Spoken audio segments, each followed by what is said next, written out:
Sektör Enerji ile karşınızdayız. Enerjiyi konuşacağız. 2023 enerji açısından hareketli bir yıl oldu. Bu yıl da öyle geçecek gibi. Enerjide hem geçen yılı hem de bu yıla dair beklentileri masaya yatıracağız. Yeşil dönüşümü, hem küresel riskleri hem de yeni yatırımları konuşacağız. Vakit kaybetmeden konuklarımıza dönelim.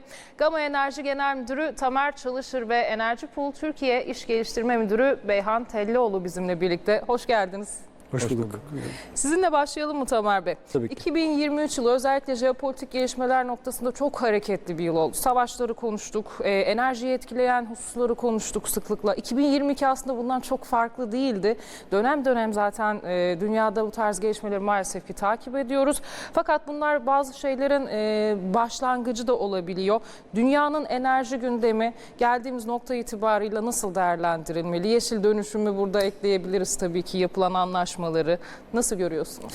Evet, 2022 ile başlayan süreçte esasında Rusya-Ukrayna krizi ve Şubat ayında başlayan savaşla birlikte enerjide farklı yönlere eğilmenin, enerjide çeşitliliği artırmanın, özellikle de yenilenebilir enerji kaynaklarıyla olduğu noktada enerji üretilmesinin ve tüketiminin sağlanmasının ne kadar önemli olduğu bir kez daha ortaya çıktı. 2022 sonrasındaki bu denge değişimi, ülkelerin konvansiyonel ürünlerdense yenilenebilir enerjiye geçişteki izledikleri yol haritası, ama bağlı oldukları enerji anlaşmalarının kendi üzerindeki yükümlülüklerini ve yerine getirebilme kabiliyetleri 2023 yılına da büyük etki yaptı. Özellikle 2022 yılının ortalarında, Ağustos ayında 3500 dolarları bulan doğalgaz 1000 metreküp fiyatları sonrasında yavaş yavaş düşüşe geçti.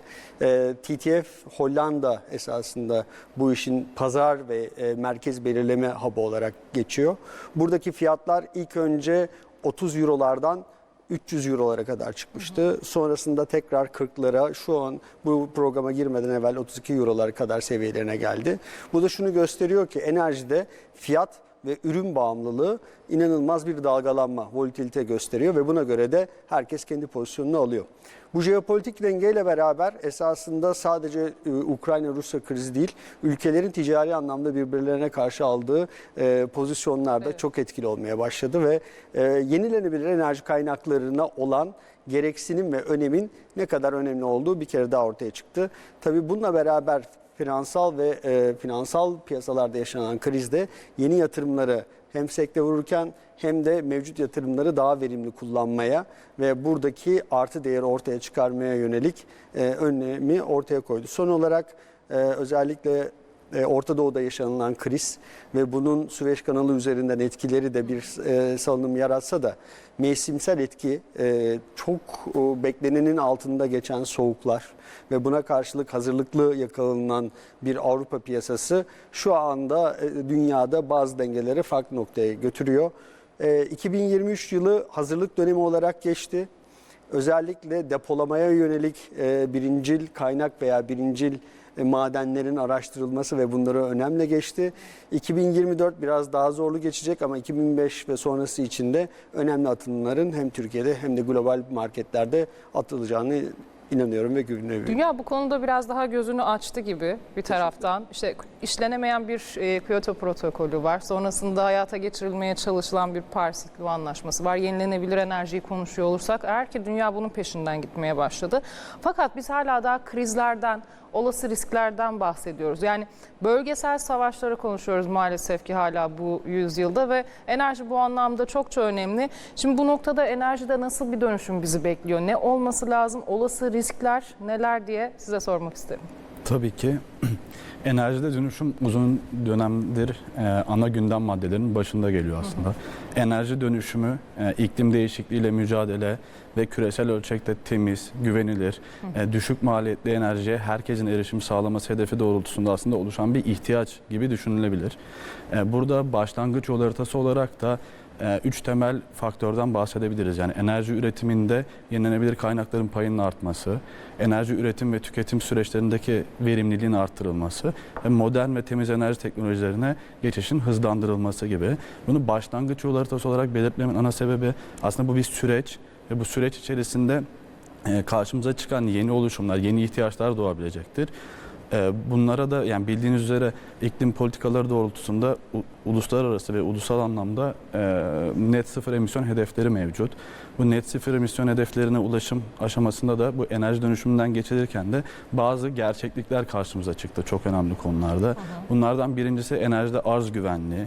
Yani talep edilen miktarda enerjiye kesintisiz erişim sağlanması. İkincisi erişilebilirlik, buradan ekonomik erişimden kastediyorum yani fiyatlardan. Üçüncüsü de sürdürülebilirlik, net sıfır emisyonu olan katkı etkisi. Dolayısıyla tüm bu denklemleri değerlendirdiğimiz zaman bunlara aslında 3 ana kriterden bakmak istiyorum. Buna iklim, ekonomi ve enerji denklemini değerlendirdiğimiz zaman nasıl bir enerji dönüşümü bizi bekliyor sorusuna şöyle söyleyebilirim.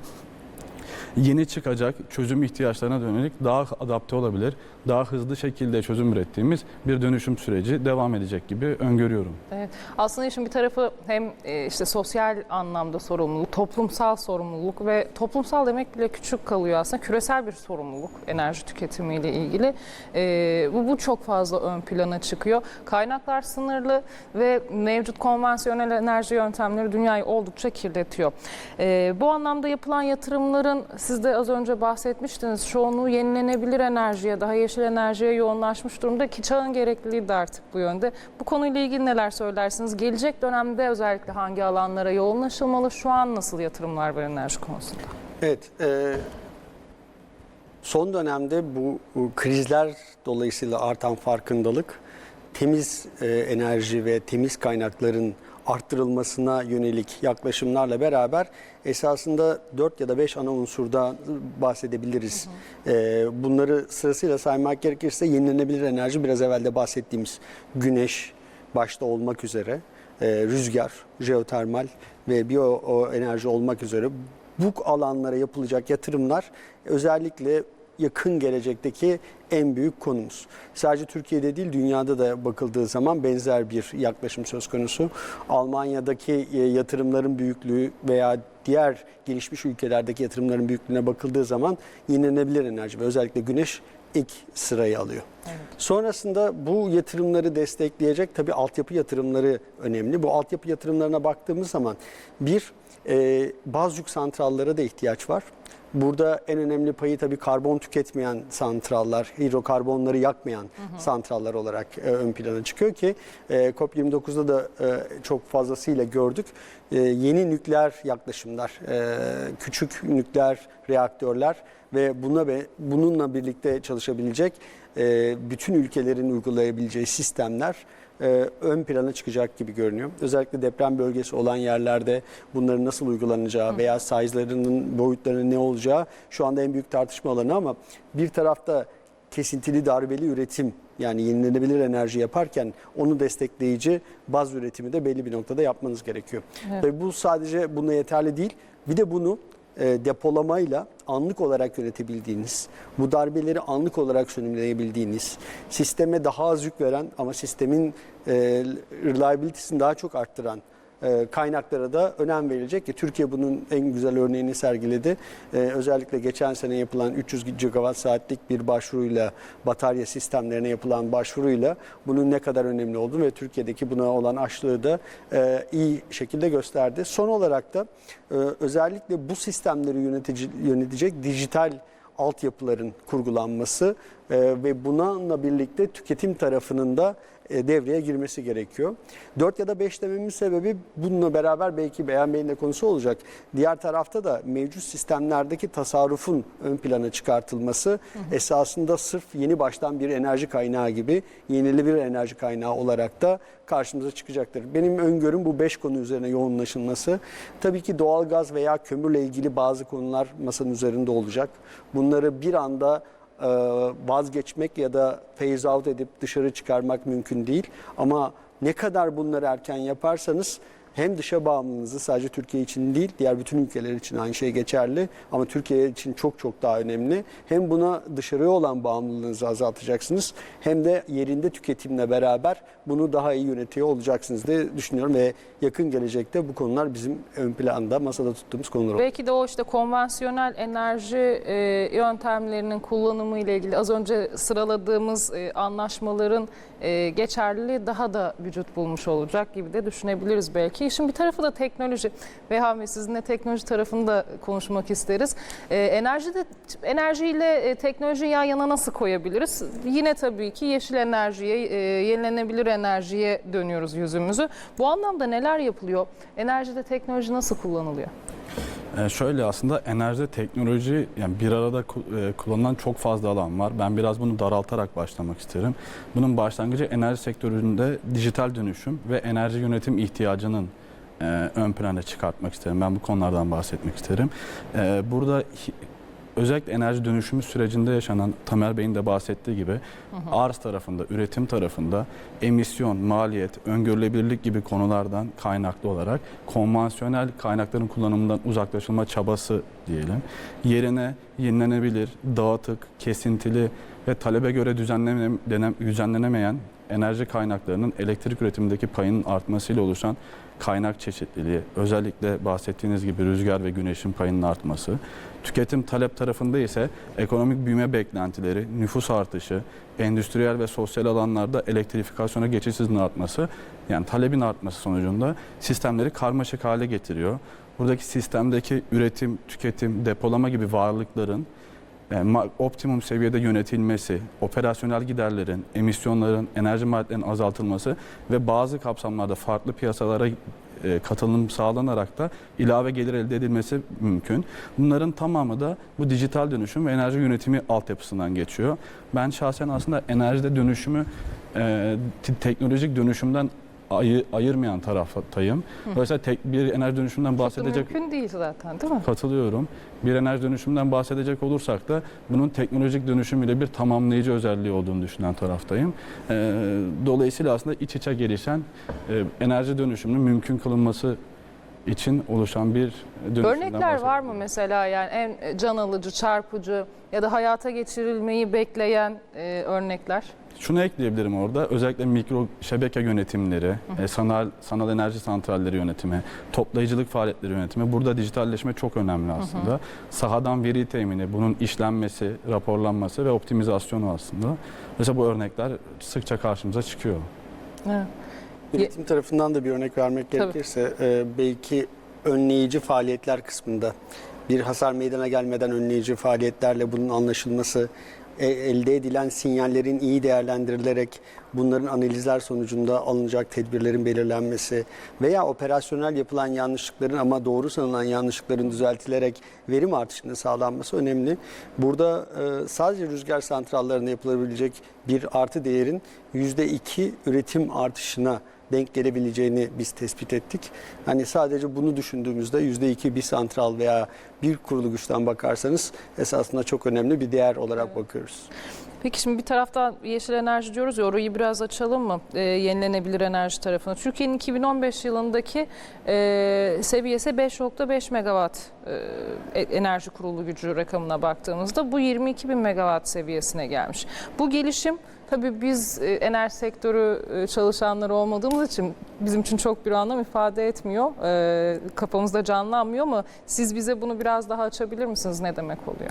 Tabii ki. Şimdi yenilenebilir enerji tarafına bakıldığı zaman 2015, 2023 ve 2035 Ulusal Enerji Planı kapsamında bazı değerleri paylaşmak ve buradaki kurulu güç artışını anlatmakta fayda var.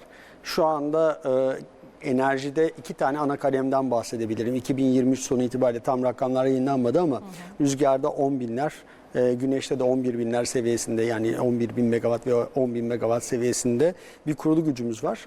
Bunların güneşte 52-53 bin megawattlara, rüzgarda da 30 bin megawattlara çıkması hedefleniyor. Bu ne demek? Esasında önümüzde daha kat edilecek çok yol var. 6 bin megawatt'a yakın kurulu gücü sisteme eklememiz gerekiyor. Bu yılları ve kurulu güçlerin mevcut yapılarına bakarsak. Ne demek oluyor mesela, bir 6.000'i biraz daha açabilirsek? Şöyle, nasıl bir... mevcut kurulu güç anlamına bakarsak sadece rüzgar gücünün yarısı kadar Türkiye'nin kapasite eklemesi lazım.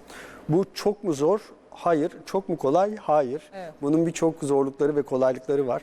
Mevzuatsal zorluklarından başlayın da finansman zorluklarına veya tedarik zorluklarına kadar birçok bunun zorlukları var. Ama bir taraftan da potansiyele bakmak lazım. Şimdi Türkiye'deki kurulu güçlere baktığımızda 0,5 megawatttan başlayıp 6 megawatt, 10 megawattlara kadar giden rüzgar türbinleri varken bunların hepsinin 10 ve üstü megawattlara getirilmesi farklı bir değer. Deniz üstü kapasitenin kullanılması farklı bir değer. Ama biraz evvel de bahsettik, burada Türkiye'nin önündeki en büyük potansiyel güneş enerjisinde. Herkesin belki de kendi öz tüketimini karşılayabileceği, çatılarını değerlendirebileceği ve sonrasında da bunu yapabileceği kapasite anlamına geliyor.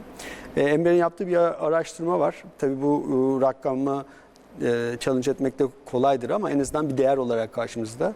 Türkiye çatılarında yaklaşık 120 bin megawatt, yani 120 gigawattlık kapasite kurma imkanı olduğunu çıkardı ortaya arkadaşlarımız. Bu da şu demek oluyor ki çatılarda bu potansiyel var. Çatıların mevcut durumu, potansiyeli veya yapılabilirliği farklı bir konu ama bir tarafta bu imkan varken bunları değerlendirdiğimiz zaman mevzuatsal ve aynı zamanda finansman olarak da kolaylık sağlandığında bu hedeflere ulaşılabilir. Türkiye son bir yılda 1000 megawattlar civarında, 1500 megawattlar civarında kurulu güç eklemesi yaptı yenilenebilir enerjide. Bunu hızla arttırıp 2000, 3000, 5000'ler seviyesine yıllık getirirse bu hedeflere ulaşabilir. Ama çok da kolay olduğunu açıkçası sanmıyorum. Şimdi bir plan var malumunuz, Ulusal Enerji Eylem Planı, 2030 hedefleri var bunun içerisinde de. O hedefler içerisinde özellikle yenilenebilir enerji kapasitesinin 2,5 kat artırılması gibi bir orandan bahsediliyor. Bu noktada özellikle özel şirketler için yeşil enerji yatırımları fırsat mıdır? Bu anlamda destekler de var. Onlardan da bahsedebiliriz. Teşvikler de var. Nasıl görünüyor o taraftaki durum? Tabii bu kapasiteyi arttırırken hani biraz evvel söylediğim bu yıllık kapasite artışlarıyla beraber şirketlerin sadece enerji üretim şirketlerinin değil aynı zamanda sanayi şirketlerinin de önemli hamleleri olacaktır. Özellikle sınırda karbon düzenlemesiyle beraber burada net sıfır hedeflerine ulaşmak adına gerek kendi çatılarında, gerek komşu arazilerinde, gerekse de başka bölgelerde yapacakları yatırımlarla beraber öz tüketimlerini karşılamaları önemli bir rol oynayacak. O yüzden buradaki hızlı büyümenin belki de lokomotiflerinden bir tanesi de sınırda karbon düzenlemesi olacak. Bununla beraber teşvikler özellikle sanayi tarafında ve diğer benzeri yatırım yapmak isteyenlerde önemli bir rol oynuyor.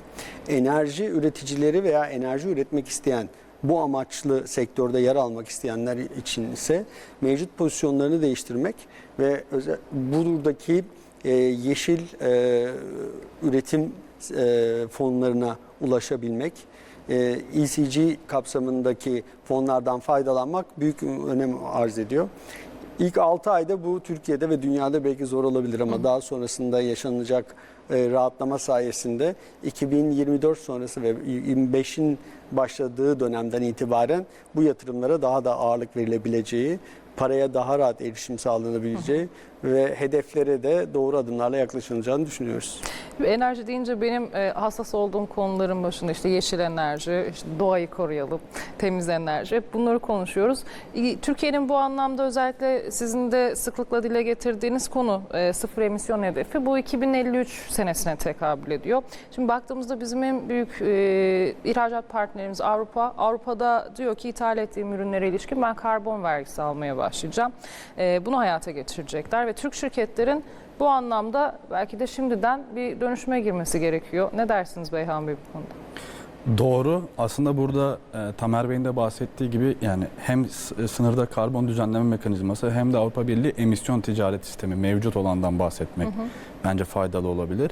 Avrupa Birliği zaten mevcut durumda şu anda emisyonların maliyet etkin bir şekilde azaltılması amacıyla emisyon ticaret sistemine dahil olan ülkeleri karbon fiyatlaması üzerinden bir vergilendirmesi mevcut. Buradaki sınırda karbon düzenlemesi mekanizması ile birlikte de burada üretimlerin farklı ülkelere kaçmasını ve karbon kaçağının engellenmesini, dolayısıyla ticari bir rekabet sağlanması ve ek olarak da karbon emisyonlarının bir maliyet kalemi olarak, bir üretimde maliyet kalemi olarak adlandırılması adına bu uygulama geliyor. Burada mevcut durumda çok kısa bahsetmek gerekirse geçiş dönemi ve uygulama dönemi olarak yani 1 Ekim 2023 31 Aralık 2025 arası geçiş dönemi. Buradaki beklenti de şu aslında: usul ve esasların oturtulması, belirlenmesi ve oturtulması, veri temini ve raporlama yapılması, yani bir envanter oluşturulması. Sonrasında da burada aksayan durumların belirlenerek iyileştirmeler yapılması. Uygulama dönemine geçildikten itibaren aslında bir mali yükümlülük doğuyor. Dolayısıyla şu anda dönecek olursak da özellikle Türk sanayicileri ne yapabilir bu konularda? Burada mevcut durumda ana 5 sektör düzenleme mekanizmasına tabi. Fakat bunlar zaman içerisinde ürün bazlı karbon ayak izi hesaplamaları yapılabildiği dönemlerde, yeni metodolojiler oluşturulduğunda aslında farklı sektörler, farklı ürün grupları da dahil olacak. 2030 yılında da Avrupa Birliği'nin tüm sektörleri dahil etme gibi bir planı mevcut. Dolayısıyla burada benim önceliklendirdiğim konu aslında net sıfır emisyon hedefleri belirleyerek bir sürdürülebilirlik stratejisi oluşturmalı bence sanayiciler. 2053 nasıl bir yıl bunun için? Ben aksiyon almak için geç bir yıl olduğunu düşünüyorum. Dolayısıyla yani şu anda bu geçiş dönemini iyi değerlendirerek bu raporlar oluşturulmalı, aksiyon planları oluşturulmalı. Özellikle enerjinin verimli tüketimi önceliklendirilip daha sonra enerjinin ihtiyaçlarının yenilenebilir enerjiden karşılanması, daha sonra ihtiyaç kalması durumunda karbon sertifikaları, yenilenebilir enerji sertifikalarıyla mahsuplaşılması ve bunların düzenli olarak izlenerek takip edilmesi, mevzuatların da takip edilmesi çok önemli olacaktır. Burada tabii iyileştirmeler ve yatırım ihtiyacı da olacak. Burada en önemli konu finansman olacak günün sonunda ve teşvik mekanizmaları. Bu konularda gelişmeleri takip ediyoruz. Evet. Peki çok teşekkür ediyoruz değerlendirmeleriniz, katkılarınız için. Enerji Pool Türkiye İş Geliştirme Müdürü Beyhan Tellioğlu, sağ olun. Yine Gama Enerji Genel Müdürü Tamer Çalışır. Size de çok teşekkür ediyoruz. Katkılarınız, değerlendirmeleriniz için. Sektör enerjide enerjiyi konuştuk. Yeşil enerjiden, yeşil dönüşümden, bu alandaki teşviklerden, mevcut durumdan bahsettik. Burada noktalıyoruz.